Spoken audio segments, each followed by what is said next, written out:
Hello again guys, welcome back to another Big Al Devlin video here at the House of Devlin. Thank you for tuning in. Today's video is actually, I suppose you could call it one of my advice videos that I do, revolving around mental health. But really it's not really as much of an advice video, but more as an observation video as you go through life, and as you know, experience things and go through the journey of life and all the rest of it. One likes to think that you pick up a bit of wisdom along the way, but you certainly, without doubt, do have life experiences and the ability to make observations on them. Like myself, you know, I do try to analyze what happens, why, how did I cope with it, and all the rest of it.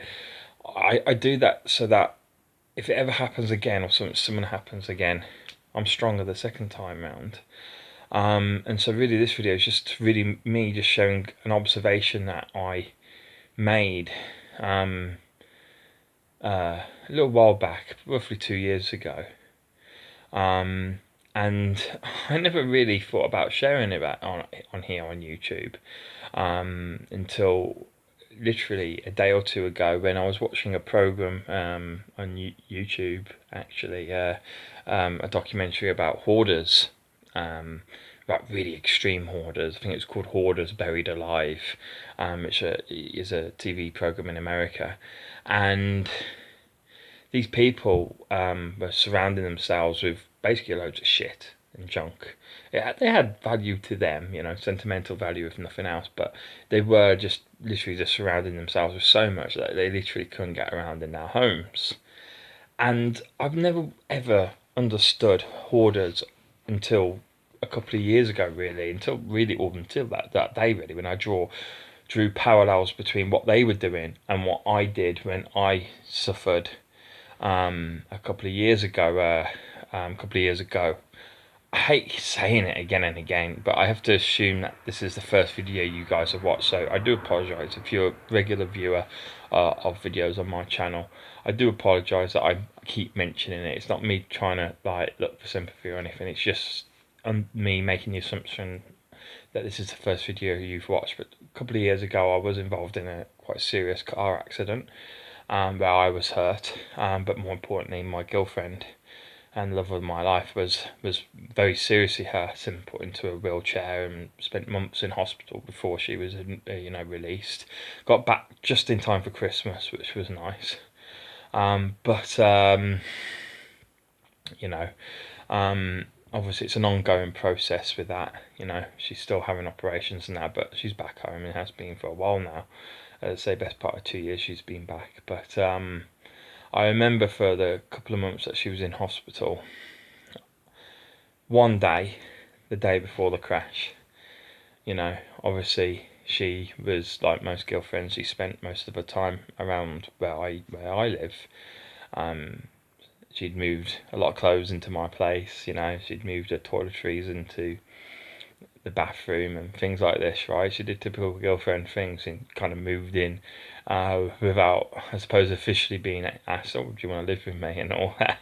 I was happy about it. I wanted her to live with me. I wanted to spend every moment I could with her. So I remained quietly happy about the situation. And she does cute little things from time to time, which I'll get into in a bit, which I suppose didn't really note. Well, you know, like often, for example, she would have written notes in some of my notebooks where I make notes to do with hobbies and stuff like that, or YouTube videos and stuff like that. You know, plans where I plan what I'm doing in the future, and she'll write in the corner of one page just randomly in the middle of the notebook. So it takes me a while to find it. I love you, or you know, little heart symbols, or something like this. So there's little surprises like that in my notebooks and elsewhere in the house and stuff.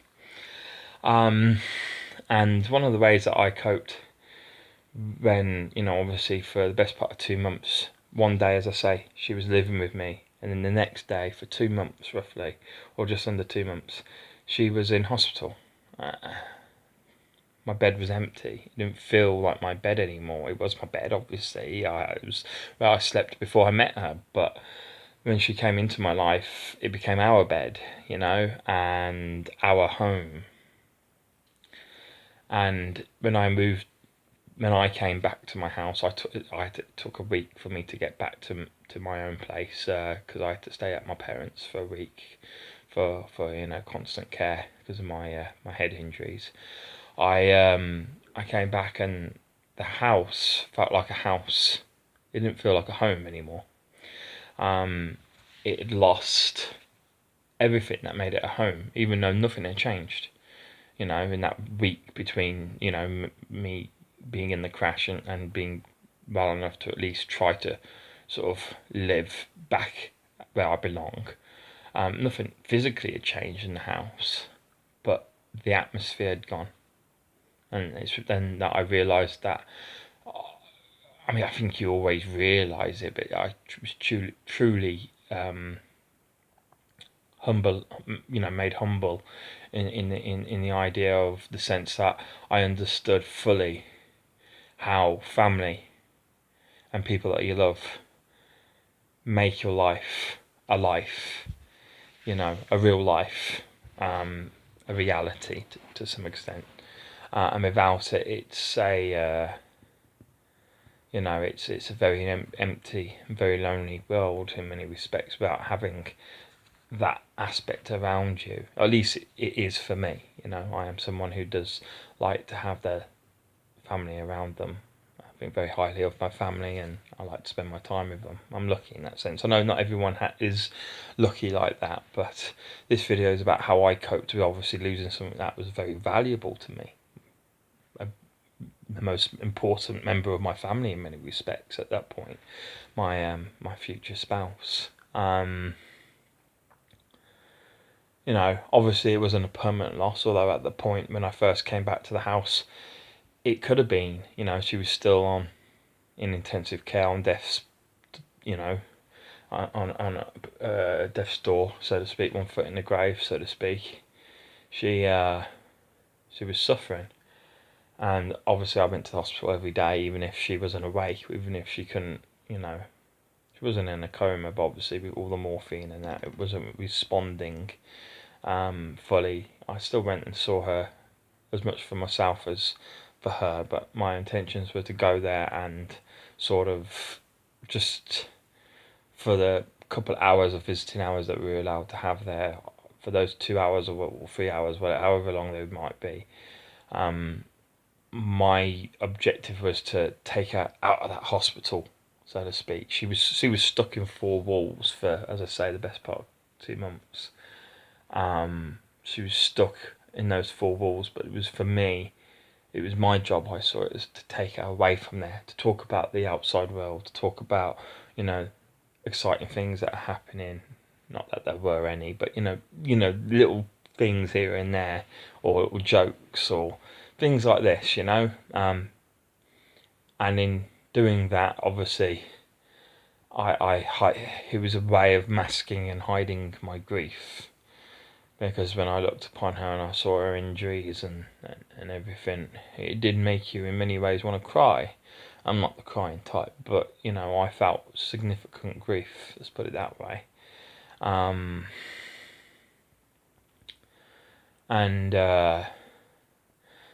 as I say, in many ways, setting that objective for myself meant that my visits were not about me, were not about me seeing her and getting upset by it, or not about me seeing her to tick the box of saying, yes, I visited my girlfriend every day she was in hospital.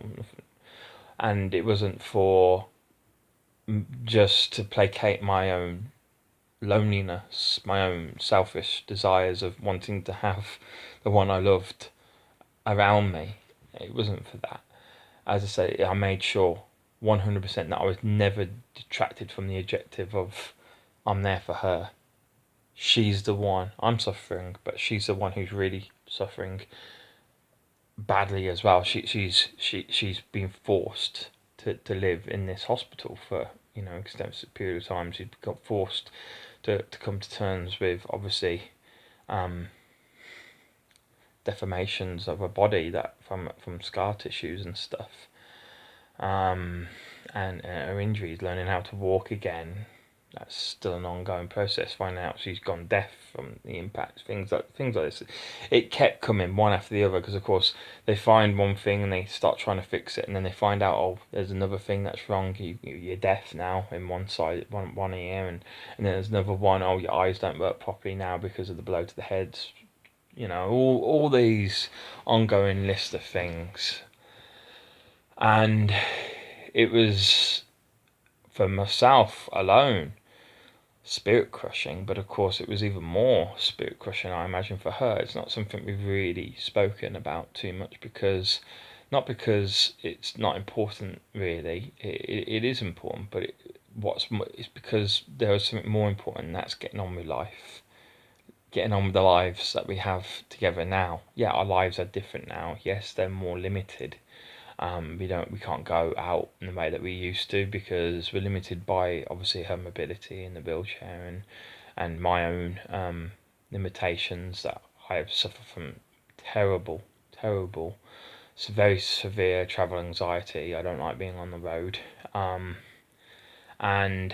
I also have amnesia, so it's hard for me to go long distance. It's a shame because it means that for me, in that sense, I've missed out on, weddings, friends' weddings, and I've been too embarrassed to tell them, listen, the reason I'm not coming is because I'm too scared to come. Instead, I avoided the issues and didn't talk to them. I isolated myself out of embarrassment, and I shouldn't be embarrassed for suffering, you know, over such things. But the main thing is, as I say, the way that I coped, and that's what this video is about. It's not about, I've painted the picture on the tip of the iceberg of the sort of suffering that we went through during that period of time. Obviously the suffering was far more significant than that, but you get the idea. And the way that I did it is when I came back to my home, or my house as it was at that point, I kept the place clean and tidy. I did my own things, played Xbox when I wanted to, things like this. I carried on with my life as I normally would to occupy my time when I had free time. Did YouTube videos, went to the gym, things like this. But there were certain parts of the house that I wouldn't touch. In the bedroom, for example, or maybe here and there, scattered around. There might be like a top, some clothing that my girlfriend may have left on the floor by mistake, or when packing her bags because we went away for a weekend trip, and that's when we were hit, from behind in this traffic accident. It was, obviously there may have been some clothes on the floor that she decided she didn't want to take for the weekend, and I left them there. I didn't touch them. I didn't move them an inch. I found on the TV cabinet, which is a glass sort of stand, I suppose. I noticed that she'd obviously written in to. I have a clean house, but obviously over time, a single male and inferior at that point, or well, not single. I was in a relationship, but living as a single male, you don't always keep everything to the utmost nth degree of cleanliness, and there was dust, and especially on glass. There was a bit of dust on this black glass stand where my TV upstairs was in the bedroom, and I noticed that she'd written into the dust with her finger, "I love," or heart, "you." And when I saw that, I just was like, obviously, it hurts in many ways, but it also gives you hope, and it makes you feel, I just want her back, and I didn't touch it, didn't clean it, even though it was dust. I kept it, and I kept everything basically that was hers exactly where she left it, because one, it made me feel a little bit more that she was still there. I didn't want to eradicate her out of the house by tidying up any mess that she may have made or anything like that, or moving her things where she liked to have them. Even if they were in my way, I'd still keep them there. I'd just live around them if needs be. And so that's why that program, The Hoarders, made me think about this topic and made me think, well, I'll share it with you guys, because of course a lot of the people on there hold on to things for sentimental values when their life kind of goes shit. Their life is like, they go through a divorce, they lose a child or parents or a combination of all three or whatever, and they just kind of not give up in life, although in many ways you could describe it in that case for those people, but they give up on certain aspects of life at least anyway, and in combination with that, they want to try and keep around them reminders of that which they may have lost or could lose if they've got a child with a terminal illness, things like that. They hold on to all the toys because, well, that may be their last memory of that child, things like that. It was quite sad stories in many respects. But I now understand how they feel, because a couple of years ago I went through it myself. And you think, well, why do you do that though? Why do you hold on to all that stuff where it impacts on your life? I'm not a hoarder. My house is clean and tidy, but I had that initial step towards that, and had I lost my partner, maybe it would have got worse. Maybe I would have accumulated a lot more of her stuff around me. I don't know. That's speculation. Luckily, I've got her. But what I'm saying is the way that I coped with a temporary loss, as it was at this point, and all the grief and all the sorrow and everything that was associated with the experiences that we were going through at the time, was to try and make my house and home feel like it did before everything went shit and downhill, to remind me of better times, I suppose, especially when obviously one of my symptoms of the car crash was amnesia. My memory was bad, and I was struggling to remember even like things like our first date and that, which I remember bits and pieces of now, but at the time, that doesn't matter so much now that I've got her around me, But when I didn't have her around me, not having much memory of our times together, or like the first time that she told me she loved me and stuff like that, not being able to really remember that, if at all, or having it like, did she say it like that, or like this, or you know, not having those memories now is upsetting, because it's nice to have them and to look back on them, because they're important memories in the development of your relationship. But what's more important is the relationship itself, and because I have the relationship, they fade into insignificance. But of course, the point that I'm making is, at the time when you're going through your grief, that can have a major impact on you. It can make you feel like, wow, not only have I lost a significant amount of time with my girlfriend, I may lose her permanently, but I've also lost my memory of my time with her. What a wonderful, special person, and I can't really remember the good bits. The odd flash, but not a lot. I try very hard to fight that amnesia. But as I say, because obviously the rewards of beating that amnesia, or getting even just one little flashback, from before the crash of our happy times together, was, we're happy now as well, by the way, but our happy times before the crash, before there were complications added. It's worth a lot. The reward is huge. It's massive. Whereas, obviously at the time all I had was her possessions. I didn't have the memories. I didn't have her, and so I had to surround myself with what she'd left behind. Something that I could feel a connection to. And that was my way of coping, of being alone, all of a sudden, unpredictably alone. And when it was all worth it, I'm going to end the story now. But it was all worth it when finally she was well enough to come back. Because initially she was about a year until she came back to mine for weekends only to start off with and stuff. Because when she was a couple of months in hospital, but then she had to go and live at her parents', so because she needed constant care, and her mum took, or no, didn't quit a job, but basically took a sabbatical and stuff, or whatever.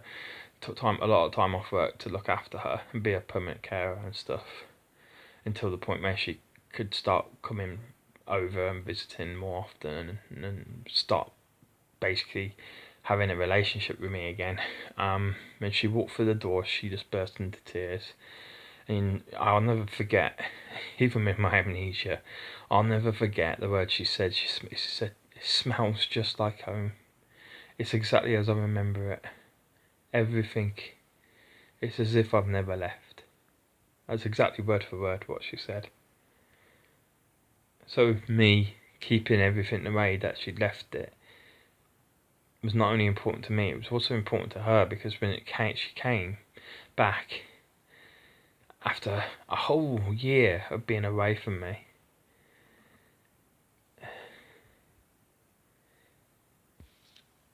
it gave her joy as well. It gave her joy to see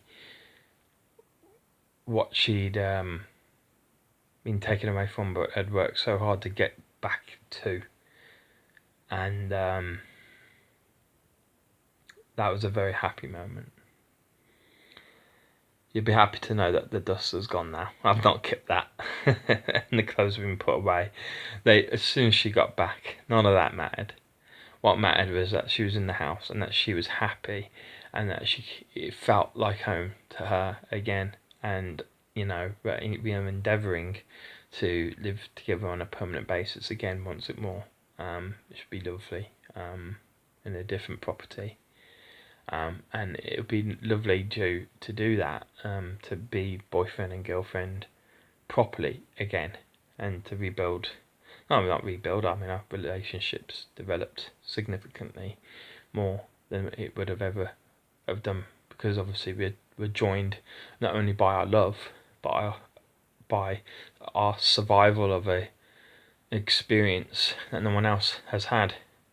I'm not saying people haven't been in car crashes, but only me and her were in that car at the time. Only me and her fought to stay alive during that day.